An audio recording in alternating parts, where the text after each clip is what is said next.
Vision आजकल और मैं हूं इमरान अली। नियाज़ अहमद साहब आज हमारे साथ बातचीत करने के लिए हम इनसे जानेंगे कि जो सिम कार्ड है, ख़ास तौर से जो लोग सऊदी अरब जाते हैं हज के लिए या उम्रा के लिए, मक्का या मदीना जाते हैं या सऊदी अरब के अलग अलग जगहों पे अगर जाते हैं वो, तो उनके साथ जो सिम कार्ड एक्टिव रहने की बातें जो होती हैं, किस तरह से उनका सिम कार्ड एक्टिव रहेगा, इसको लेकर लोगों के दिलों में हमेशा सवाल उभरता है। कई बार लोग ये बात जानते हैं कि एयरटेल का अगर वो सिम ले जाते हैं तब वो यहाँ से जो उनका नंबर बैंकों में है या वो फ़ोन पे चलाते हैं या गूगल पे या उनका नेट बैंकिंग है तो वो उस नंबर का इस्तेमाल कर सकते हैं। तो ऐसे लोग जो हज या उम्रा पे जाते हैं उनकी ख्वाहिश होती है कि जो उनका अपना नंबर है वो वहाँ इस्तेमाल हो। कई बार ऐसा होता है कि उस नंबर से वो परेशान हो जाते हैं कि ज़्यादा वो बात कर नहीं पाते, उतना टॉक टाइम नहीं मिलता है। तो सऊदी अरब में जो वहाँ की मोबाइल कंपनी है, सिम की कंपनी है, वो किस तरह से फैसिलिटीज़ प्रोवाइड करती है। जो हज या उम्रा पे लोग जाते हैं वहाँ पे कौन कौन सी कंपनी है, और सर भी मोबाइली कंपनी में चूँकि ये सीनियर डायरेक्टर हैं, तो हम इनसे ज़रूर इन तमाम चीज़ों को लेकर बात करेंगे। सर आपका इस्तकबाल है विज़न आजकल में। शुक्रिया जनाब, बहुत बहुत शुक्रिया कि मुझे आज ये मौका फ़राहम करने के लिए कि ताकि मैं लोगों की एक तरह से खिदमत अंजाम दे सकूं और उनको जो मालूमात हज और उम्रा के सिलसिले में, स्पेशली जो उनके कम्युनिकेशन नीड्स के सिलसिले में जो ज़रूरत हैं, मैं उसमें जो है वो उसमें इजाफ़ा कर सकूं। जो पोस्ट पेड कनेक्शन है वहाँ पे उनको दिक्कत यह आती है कि उसमें अगर उनकी रोमिंग एक्टिवेटेड नहीं होती है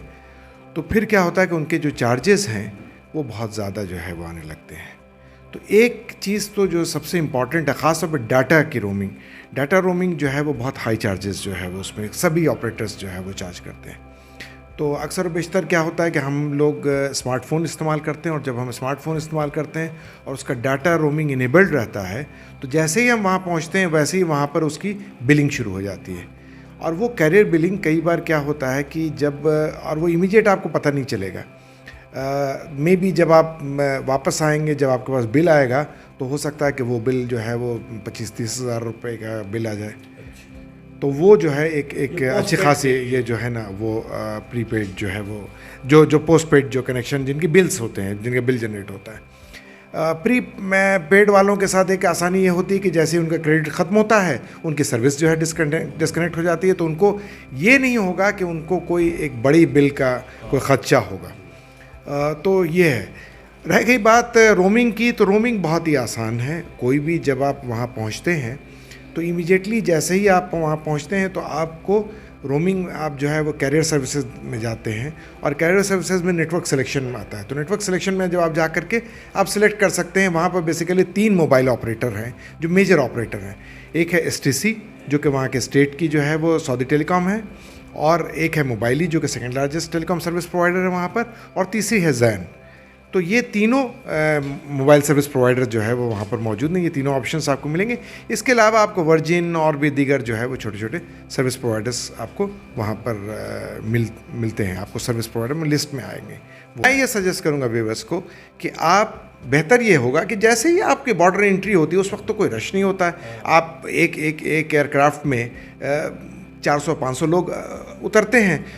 तीनों कंपनियों के जो है वो वहाँ पर वो मौजूद हैं, तो आपको कुछ भी वक्त नहीं लगेगा। और एक सिम के एक्टिवेशन में मुश्किल से 1 से 1.5 मिनट का वक्त लगता है। तो 1 से 1.5 मिनट के अंदर में वो अपना सिम एक्टिवेट करा लीजिए और अपने इत्मीनान के साथ जो है ना, चूँकि उसमें क्या होता है कि आप पैकेज सिलेक्शन भी कर सकते हैं, चूँकि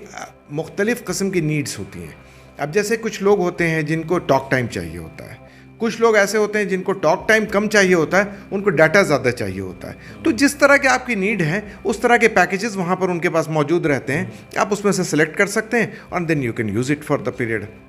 ठीक है सर, एक चीज़ और जानना चाहेंगे कि जो लोग अपने सिम को एक्टिवेट करते हैं, जो इंडिया से अगर जा रहे हैं, किसी देश से भी जा रहे हैं, तो वो अपने सिम को एक्टिवेट ही रखना चाहते हैं, तो उनको, ऐसे लोगों को जो 15-20 दिन के लिए उम्रा में जा रहे हैं या फिर हज में 40 दिन लगभग, तो दोनों में क्या बेहतर होगा, या फिर दोनों हो सकता है वो अपने सिम को भी एक्टिवेट कर लें ताकि उनका कोई मैसेज है या बैंक का कुछ काम है, फ़ंड ट्रांसफ़र है, ये सब वो कर सकें, और दूसरे ये कि वो ज़्यादा बातचीत करने के लिए या अपने लोगों से कंसल्ट में रहने के लिए एक सिम वहाँ का भी ले लें, ये दोनों में क्या मशवरा देंगे आप? मैं ये सजेस्ट करूँगा कि दोनों ऑप्शन आप रखें। आजकल तो मैक्सिमम जो फ़ोन्स आ रहे हैं, ख़ासतौर पे जो सैमसंग के जो फ़ोन्स हैं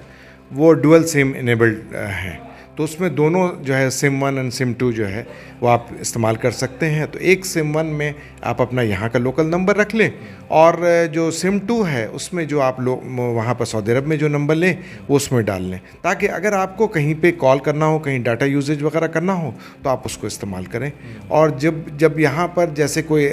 मान लिया कि कोई OTP आनी है, कोई SMS आना है या कोई इस तरह के कोई कॉल करने हैं, कोई भी इस तरह की चीज़ें हों तो वो आपको वहाँ पर रिसीव हो जाए। तो इस तरीके से दोनों अगर आप रखते हैं तो कहीं बेहतर होगा बनिस्बत के कि आप इनमें से कोई एक ऑप्शन जो है वो चूज़ करें।